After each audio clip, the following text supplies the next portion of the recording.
Hello students, स्वागत है आपका हमारे चैनल अर्श टू फलक में। मैट्रिक बोर्ड का एग्ज़ाम सामने है।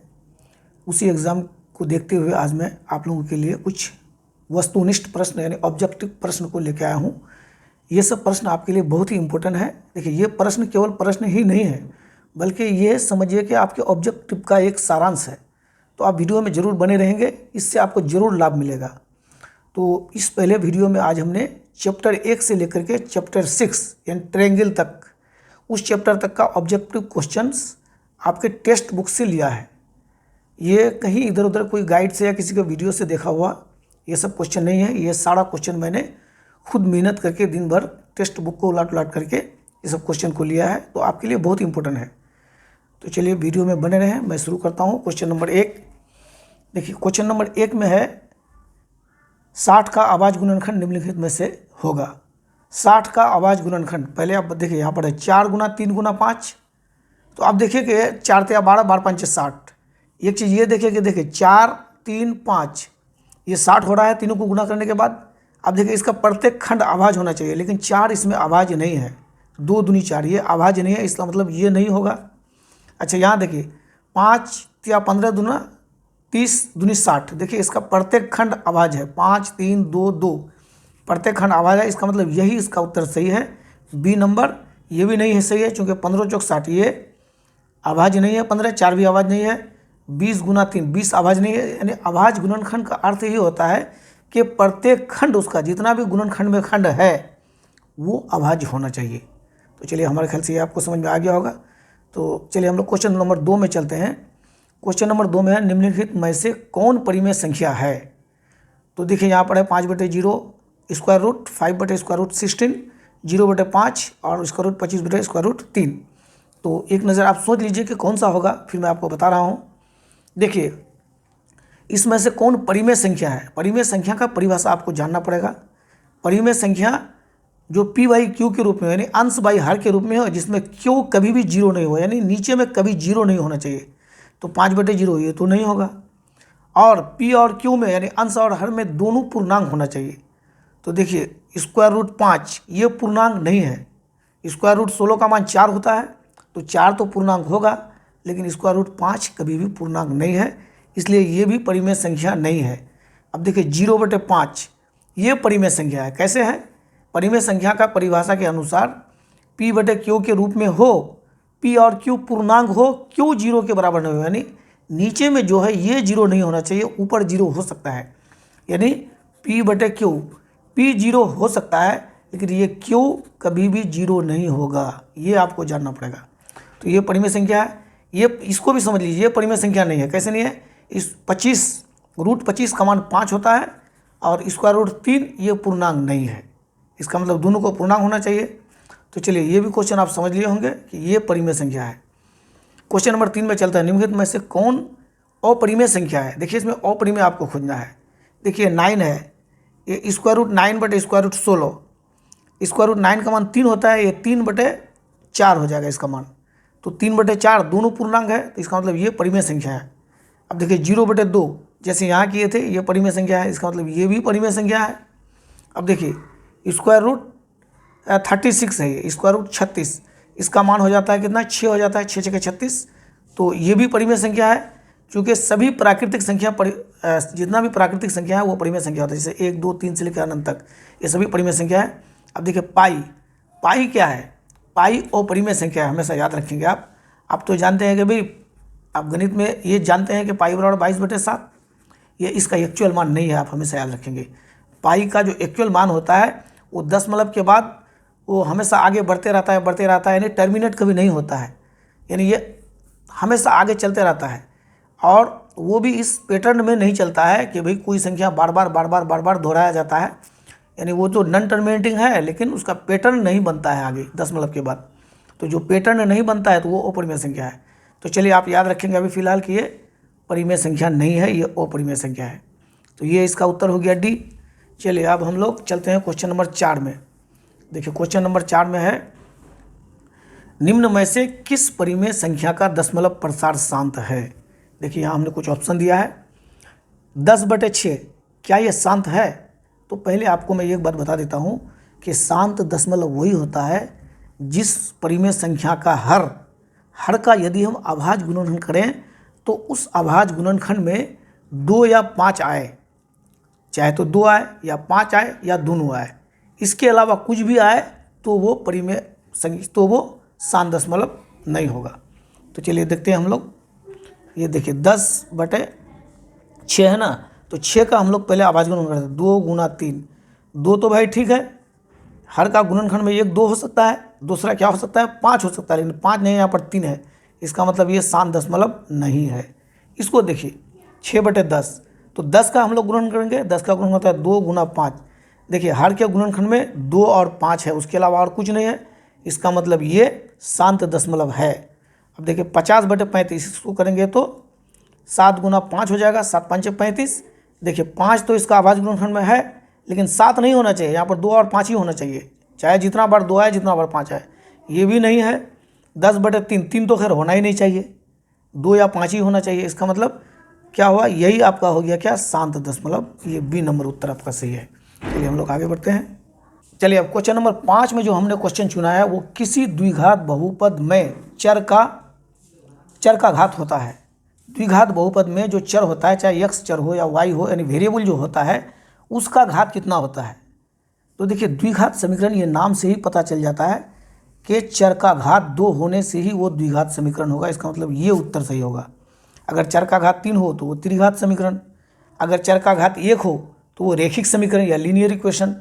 तो चलिए इसका उत्तर ये है, द्विघात समीकरण में चर का घात 2 होता है। अच्छा, अगला क्वेश्चन हमने क्या पिक किया है, देखिए प्रश्न 6। देखिए ये हमने बिल्कुल अपने हिसाब से अपना तर्क लगा करके सब क्वेश्चन को चुना है, ये कहीं का नकल किया हुआ नहीं है। किताब को एक तरफ से आपका टेक्स्ट बुक को उलाटते गया हूँ और क्वेश्चन को लेते गया हूँ। देखिए बहुपद x² - 3x - 4 का आलेख होगा x² - 3x - 4। यदि आप इसका ग्राफ पेपर पर इसको ग्राफ में उतारेंगे तो इसका ग्राफ कैसा बनेगा।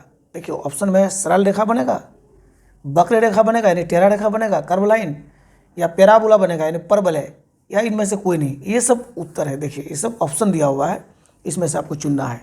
तो आप एक चीज़ याद रखेंगे, हो सकता है आप पहले से जानते हैं, अगर नहीं जानते हैं तो आप जान लीजिए।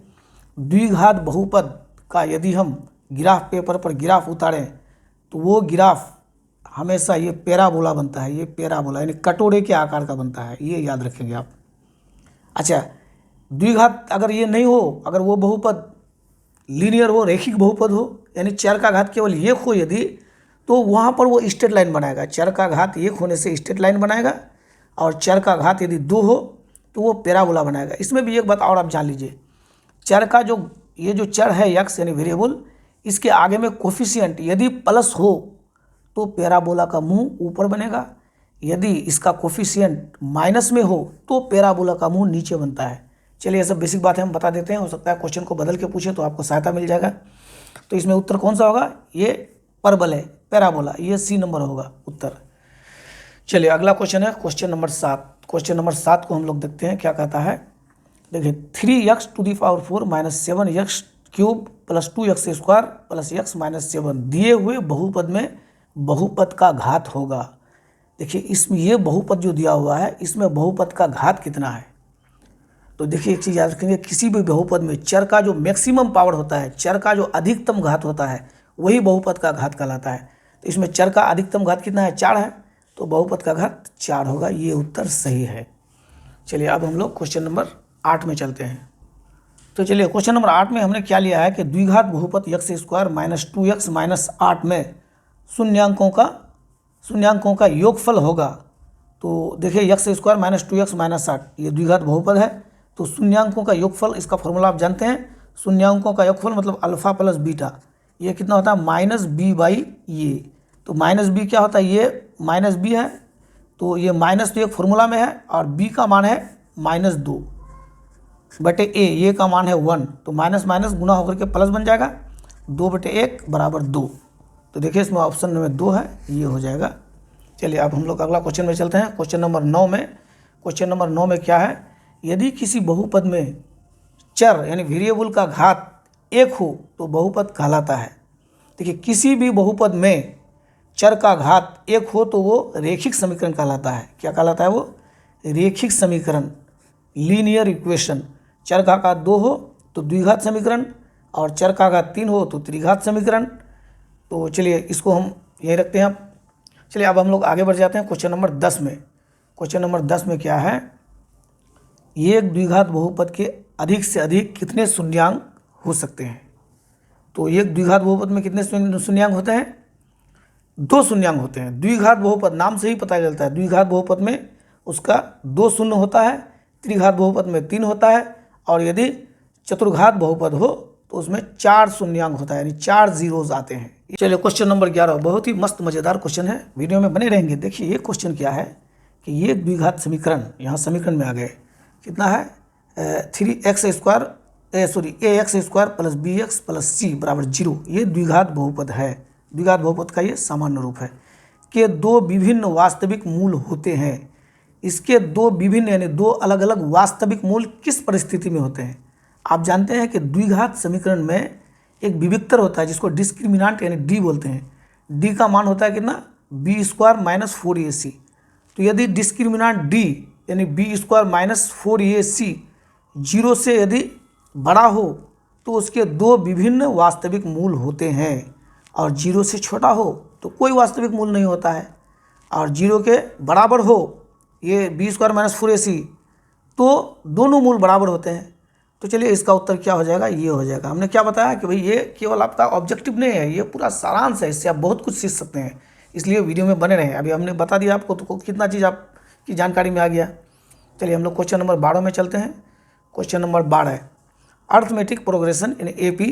इसमें दिया है क्या, 2, 7, 12 का 10वां पद होगा। इसका 10वां पद क्या होगा, तो देखिए यहाँ पर हमने शॉर्ट करके बना दिया है। पहले आप यहाँ पर सोच लीजिए, दिमाग लगा लीजिए, और यहाँ पर थोड़ा हमने सोल्यूशन को कर दिया ताकि समय कम लगे। इसका फॉर्मूला क्या होता है, देखिए a plus n-1 into D. ये क्या होता है, ये हो जाता है आपका पहला पद 2 है, n-1 यानी 10 पद निकालने का, तो n का मान 10 हो गया, 10-1 इंटू डी यानी कॉमन डिफरेंस। बीच में कितना डिफरेंस है, 5 का डिफरेंस है, ये 5 यहाँ लिख दिए। तो 10 से 1 चला गया 9, 9 और 5, 9 5 45, 45 और 2 47। चलिए ये 47 यहाँ पर उत्तर आ गया। चलिए अब हम लोग क्वेश्चन नंबर 13 में चलते हैं। चलिए क्वेश्चन नंबर 13 हमने शायद गलती से दोहरा दिया है। क्वेश्चन को पहले हमने बता दिया, द्विघात बहुपद x² माइनस 3x माइनस 4 का आलेख कैसा होगा। तो पहले ही हमने बता दिया क्या कि परवलय होगा, पैराबोला होगा। इसका डिस्क्रिप्शन हमने पहले ही दे दिया है। चलिए क्वेश्चन नंबर 14 में हम चलते हैं। क्वेश्चन नंबर 14 में क्या है, निम्न में से कौन y अक्ष का एक बिंदु है। देखिए यहाँ थोड़ा समझने की बात है। इसमें से देखिए 3-3 है, 3 0 है, 0-3 है, इनमें से कोई नहीं। तो इसमें से y अक्ष का बिंदु क्या है, इसके लिए आप थोड़ा सा यहाँ पर समझ जाइए। देखिए ये मान लिया कि आपका गिरा पेपर पर ये x अक्ष है, x है, इसको माइनस x या x डैश कहता है। ये y है, ये माइनस y या y डैश इसको कहा जाता है। ये मूल बिंदु 0 है। अब देखिए इसमें क्या कहता है कि y अक्ष का बिंदु कौन है। तो देखिए ये जो होता है पहला जो ये यहाँ पर जो होता है x भी प्लस y भी प्लस, ये प्लस प्लस चतुर्थांश इसको कहा जाता है। और ये प्लस माइनस प्लस, x पहले x और उसके बाद y होता है, तो x अक्ष यहाँ पर माइनस है तो इसको कहा जाता है माइनस x और y चतुर्थांश। और ये जो होता है यानी माइनस प्लस कह सकते हैं इसको शॉर्टकट में आप। और ये जो होता है दोनों माइनस माइनस होता है, याद रखेंगे आप। ये माइनस माइनस वाला तीसरा ये प्रथम चतुर्थांश, द्वितीय चतुर्थांश, तृतीय चतुर्थांश, और ये चतुर्थ चतुर्थांश, fourth quadrant, first quadrant, second quadrant, third quadrant, fourth quadrant, आप याद रखेंगे। तो पहला चतुर्थांश प्लस प्लस का होता है, दूसरा चतुर्थांश माइनस प्लस का होता है, तीसरा चतुर्थांश माइनस माइनस का होता है, और चौथा चतुर्थांश x में प्लस और y में माइनस, प्लस माइनस का होता है। ये आप याद रखेंगे, ये इससे आपको क्वेश्चन पूछ सकता है। तो अभी हमारा क्या मकसद है बताने का, इसमें y अक्ष में एक बिंदु है। देखिए 3-3 कहाँ होगा, दोनों प्लस वाला है तो 3-3 यहाँ पर होगा, जाहिर सी बात है यहीं कहीं होगा। और 3 0 देखिए x में 3 ले लिए और y में 0 ले लेते हैं, तो y में हो गया ये 0, x में 3, यहाँ पर कहीं पर एक बिंदु होगा यानी ये x अक्ष पर होगा। अब देखिए 0-3, x में 0 और y में हम ले लेंगे 3, तो यहाँ पर कहीं पर होगा। इसका मतलब ये 0-3 y अक्ष पर होगा। चलिए हमारे ख्याल से आप समझ गए होंगे। देखिए कितना मस्त क्वेश्चन है। हम अगला क्वेश्चन में चलते हैं, क्वेश्चन नंबर 15 में। चलिए क्वेश्चन नंबर 15 में है -3 और -4 किस चतुर्थांश में होगा। देखिए इससे पहले वीडियो में जो हमने बता दिया तो वही चीज़ वही क्वेश्चन को यहाँ पर दोहराया। देखिए ये x, यहाँ पर -x, ये y, ये -y। पहला चतुर्थांश जो होता है ये प्रथम, यहाँ याद रखेंगे ये प्रथम होता है, ये होता है प्लस प्लस का, ये प्लस प्लस का, ये हो जाता है माइनस प्लस का, क्योंकि यहाँ पर x में इधर माइनस है इधर प्लस है तो इसलिए माइनस, पहले x को हम लोग लेते हैं और ये हो गया एक्स वाई, तो x में माइनस और y में प्लस, ये माइनस प्लस का और यहाँ पर जो है सॉरी ये दोनों माइनस का, यहाँ भी माइनस, यहाँ भी, ये इधर भी माइनस से होता है इधर भी माइनस है, ये माइनस माइनस का क्वाड्रेंट है और ये जो होता है x में प्लस और y में माइनस, ये प्लस माइनस का क्वाड्रेंट होता है। तो आपको क्या कहता है, अब देखिए 3 4 जो भी इसको आपको ध्यान नहीं देना है। आप कहता है कि माइनस माइनस किस चतुर्थांश में है, तो माइनस माइनस आप देखिए कहाँ पर है, ये तीसरे चतुर्थांश में है, तृतीय चतुर्थांश में होगा, ये याद रखेंगे आप। देख लिए प्रथम चतुर्थांश, द्वितीय चतुर्थांश, तृतीय चतुर्थांश और फोर्थ क्वाड्रेंट यानी चतुर्थ चतुर्थांश। चलिए ये हमारे ख्याल से आप समझ गए होंगे। इस तरह से कोई भी क्वेश्चन आए तो आप मिस नहीं करेंगे। अगला क्वेश्चन में चलते हैं। क्वेश्चन नंबर 16 में है -3 4 की मूल बिंदु से दूरी होगी। -3 और 4 का मूल बिंदु से दूरी क्या होगी, तो देखिए आप यदि नहीं जानते हैं तो आप यहाँ पर समझ लीजिए मूल बिंदु से दूरी यानी जो दूरी सीधे हम निकाल देते हैं। दूरी कैसे निकाला जाता है, क्योंकि वो एक समकोण त्रिभुज बनता है तो समकोण त्रिभुज का कर्ण निकाला जाता है मूल बिंदु से दूरी में। तो कर्ण निकालने का क्या तरीका है कि यानी h² = p² + b² जो फॉर्मूला आप लोग जानते हैं पाइथागोरस थ्योरम से। तो यहाँ पर -3 का स्क्वायर प्लस 4 का स्क्वायर, तो ये कितना हो जाएगा 3 × 9, माइनस तो प्लस में बदल जाएगा और 4 × 16, 16 और 9 कितना हो जाएगा 25, 25 का स्क्वायर तोड़ देंगे तो ये 5 हो जाएगा। इसका मतलब ये 5, देखिए ये नंबर उत्तर। चलिए इस तरह का भी क्वेश्चन पूछा जाता है। चलिए अब हम लोग क्वेश्चन नंबर कितना 17 में चलते हैं। सभी वर्ग होते हैं, सभी वर्ग होते हैं, क्या होते हैं, वर्ग, वृत्त, समबाहु त्रिभुज, ये तीनों देना था। हमने क्वेश्चन को बाद में इसमें ऐड किया है। सभी वर्ग, वृत्त यानी सभी वृत्त और सभी समबाहु त्रिभुज क्या होते हैं, सर्वांगसम होते हैं, समानुपाती होते हैं, समरूप होते हैं, इनमें से कोई नहीं। तो आप याद रखेंगे सभी वर्ग, वृत्त या समबाहु त्रिभुज ये हमेशा समरूप होते हैं। समरूप क्या होता है, यानी दो चित्र यदि एक ही आकार प्रकार का हो, आकार नहीं सॉरी, दो चित्र यदि एक ही शकल सूरत का हो, एक ही रूप रंग का हो, तो वो दोनों चित्र समरूप कहलाते हैं। देखिए ये दोनों वृत्त है, दोनों एक ही रंग रूप का है। समबाहु त्रिभुज का तीनों भुजा बराबर होता है, चाहे इतना बना है इतना बना है, दोनों एक ही रंग रूप का है, एक ही शकल सूरत का है। हम शकल, हम लोग उर्दू में इसको बोलते हैं हम शकल। तो ये हम शकल चित्र जितना है, चाहे इसका क्षेत्रफल जो है इसका जो हम शकल है तो वो समरूप है। उसके बाद ये क्या है, समबाहु त्रिभुज वर्ग है। देखिए वर्ग का चारों कोण 90 डिग्री, चारों भुजा बराबर, तो जितना भी वर्ग बनाएंगे तो वही होगा। तो ये सब हमेशा समरूप होता है, ये सबको याद रखेंगे। ये भी हमने आपके टेक्स्ट बुक से ही क्वेश्चन लिया है, कहीं बाहर तक कोई क्वेश्चन लिया हुआ नहीं है किसी गाइड से या किसी के वीडियो से। चलिए अब हम लोग अगला क्वेश्चन 15 में चलते हैं। यदि दो भिन्न भिन्न क्षेत्रफल वाले त्रिभुज समान कोणिक हो तो दोनों त्रिभुज होते हैं। देखिए अलग अलग दो त्रिभुज है, अलग अलग क्षेत्रफल का है, याद रखेंगे आप, अलग अलग क्षेत्रफल का है, लेकिन ये दोनों त्रिभुज समान कोणिक है। यानी ये कोण इस कोण के बराबर है, ये कोण इस कोण के बराबर है और ये कोण इस कोण के बराबर है। ये समान कोणिक त्रिभुज है। तो समान कोणिक त्रिभुज हमेशा क्या होते हैं, समरूप होते हैं, याद रखेंगे। सर्वांगसम नहीं होते हैं, ये समानुपाती नहीं होते हैं। सर्वांगसम क्या होता है, सर्वांगसम मतलब हर प्रकार से बराबर, ये दोनों हर प्रकार से तो बराबर है नहीं, लेकिन हम शकल जरूर है, हम शकल है तो ये समरूप होगा। चलिए अब हम लोग क्वेश्चन नंबर 19 में चलते हैं। 19 में क्या है, अर्धवृत्त के कोण की माप होता है। अर्धवृत्त के कोण की माप आप हमेशा याद रखेंगे, कोई भी वृत्त है यदि ये इसका व्यास है, यानी सबसे बड़ी जीवा को ही व्यास कहा जाता है, ये वृत्त का व्यास है। यहाँ से हम जितना भी कोण बनाएंगे, यहाँ एक कोण बना देंगे ये 90 डिग्री का होगा, याद रखेंगे। यदि हम यहाँ कोण बना देंगे तो ये भी 90 डिग्री का होगा। ये इधर भी अर्धवृत्त हो गया, यहाँ भी हम कोण बना देंगे, यहीं बना देते हैं, ये भी 90 डिग्री का होगा। जितना भी कोण बनाए व्यास से वृत्त पर परिधि पर जितना भी कोण बनाए सारा का सारा 90 डिग्री का होगा, यानी समकोण होगा। क्वेश्चन नंबर ये ऑप्शन नंबर ये आपका उत्तर है। चलिए अब हम लोग क्वेश्चन नंबर 20 में चलते हैं। चलिए चैप्टर 6 तक आज हमने केवल 25 प्रश्न को ही लिया है। फिर अगला वीडियो में चैप्टर 6 से आगे जितना भी ऑब्जेक्टिव बनेगा, जितना नंबर तक मैं आपको सॉल्व करके दूंगा। आप एक बार जरूर इन सब वीडियो को देख लेंगे और अगला वीडियो को देखने के लिए चैनल को जरूर सब्सक्राइब कर देंगे। निम्न में से कौन सा समकोण त्रिभुज की भुजाएं हैं। देखिए इस तरह ये भी क्वेश्चन आपके टेक्स्ट बुक में है, समकोण त्रिभुज की भुजाएं, या आपको पहचानना है कि इसमें कौन समकोण त्रिभुज की भुजाएं हैं।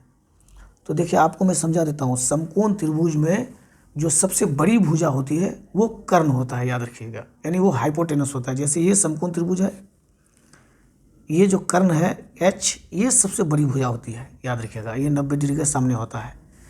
तो सबसे बड़ी भुजा यानी कर्ण का वर्ग H स्क्वायर बराबर P square plus B square, हम लोग जानते हैं।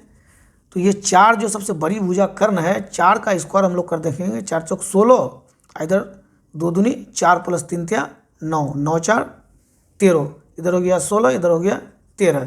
इसका मतलब दोनों बराबर नहीं हुआ, इसका मतलब ये समकोण त्रिभुज की भुजाएं नहीं होगी। समकोण त्रिभुज में कर्ण का स्क्वायर अन्य दो भुजाओं के वर्गों के योग के बराबर होता है। तो ये समकोण त्रिभुज की भुजा नहीं है। यहाँ देखते हैं हम, देखिए यहाँ कितना 3 स्क्वायर 4 स्क्वायर 5, यहाँ स्क्वायर करके देखिए 3 स्क्वायर यदि हम कर देंगे, 3 स्क्वायर प्लस 4 स्क्वायर इधर कर देते हैं बराबर, इधर डायरेक्ट हम 5 स्क्वायर कर देते हैं, 3 तिया 9 और 4 चौक 16 और इधर 5 5 25, 9 16 और 9 25, इधर भी 25।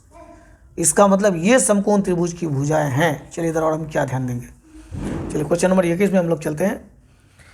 क्वेश्चन 21 में 10 मीटर लंबी एक सीढ़ी एक दीवार पर भूमि से 8 मीटर ऊंचाई तक पहुंचती है। सीढ़ी का आधार और दीवार के बीच की दूरी निकालना है, कितना होगा। तो देखिए एक दीवार है और एक सीढ़ी उसमें लगा हुआ है, कितना ऊंचाई तक जाता है, 8 मीटर ऊंचाई तक। कोई प्रश्न में कहता है कि 8 मीटर तक ये जाता है और 10 मीटर ये सीढ़ी है, ये 10 मीटर ये सीढ़ी है। तो देखिए सीढ़ी और दीवार और ये भूमि की सतह, ये तीनों मिलकर एक समकोण त्रिभुज बनाएगा।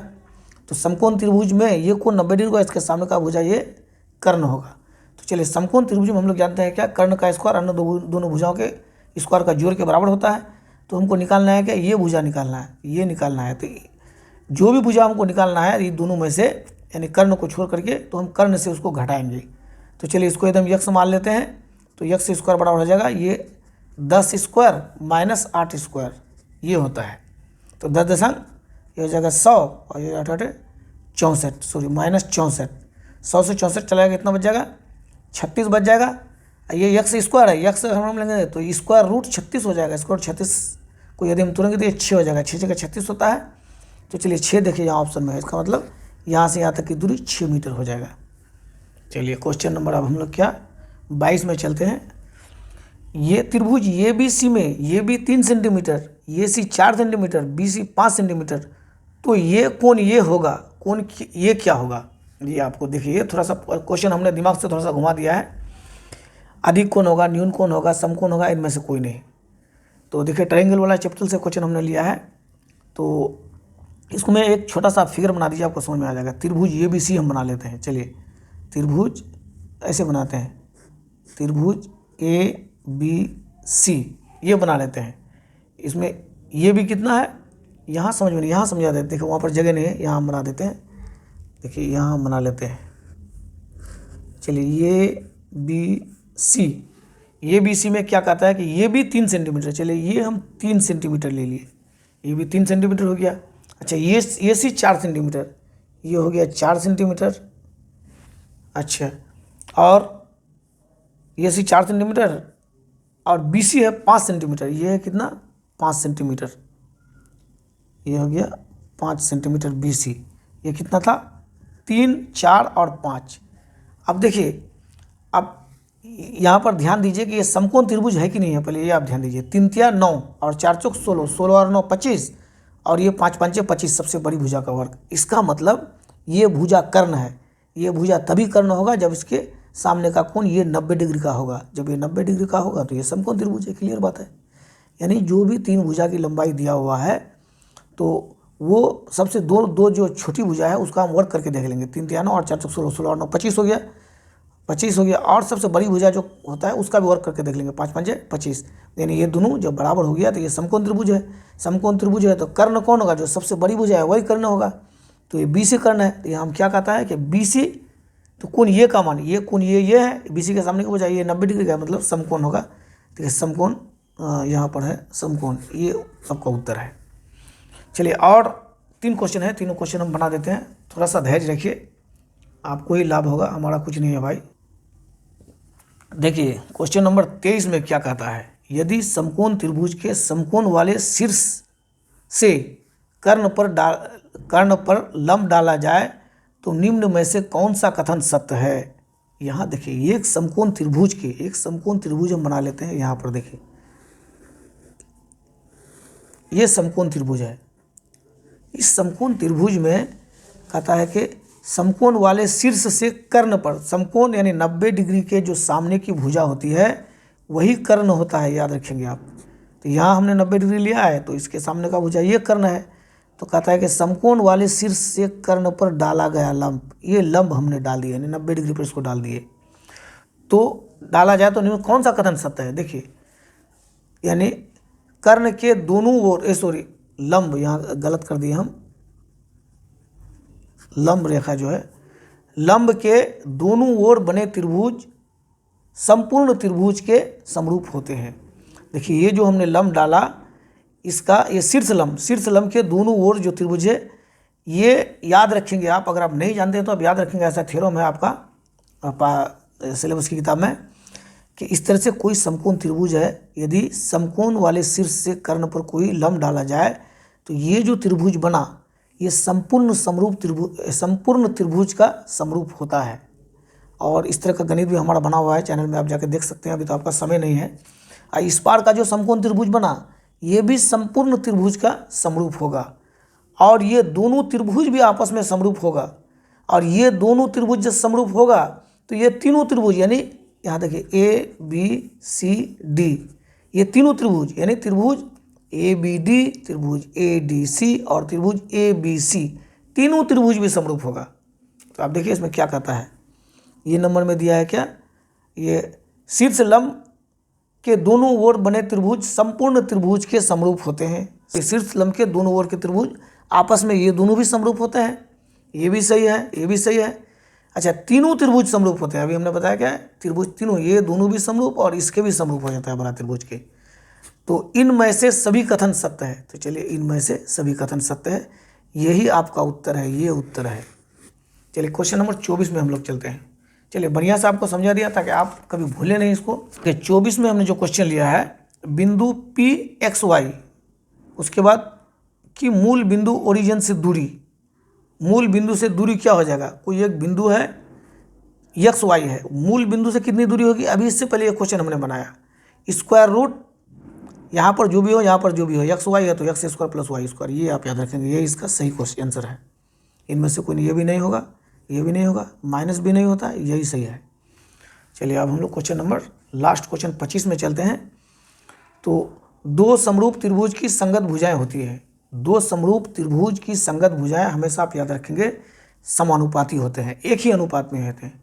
दो समरूप त्रिभुज की संगत भुजाएं एक ही अनुपात में होती है, ये आप हमेशा के लिए याद रखेंगे। चलिए ये ट्रायंगल तक हमारे दिमाग में जितना भी ऑब्जेक्टिव क्वेश्चन आया वो हमने आपको दे दिया, फिर ट्रायंगल से आगे जो भी चैप्टर है वहाँ से लेके अंतिम तक मैं एक और वीडियो बनाऊंगा, एक या दो जितना भी हो, 1-2 दिन में मैं डाल दूंगा। चैनल में आप बने रहेंगे और सब्सक्राइब कर देंगे तो वो भी वीडियो आपको सबसे पहले मिल जाएगा। चलिए वीडियो देखने के लिए बहुत बहुत धन्यवाद।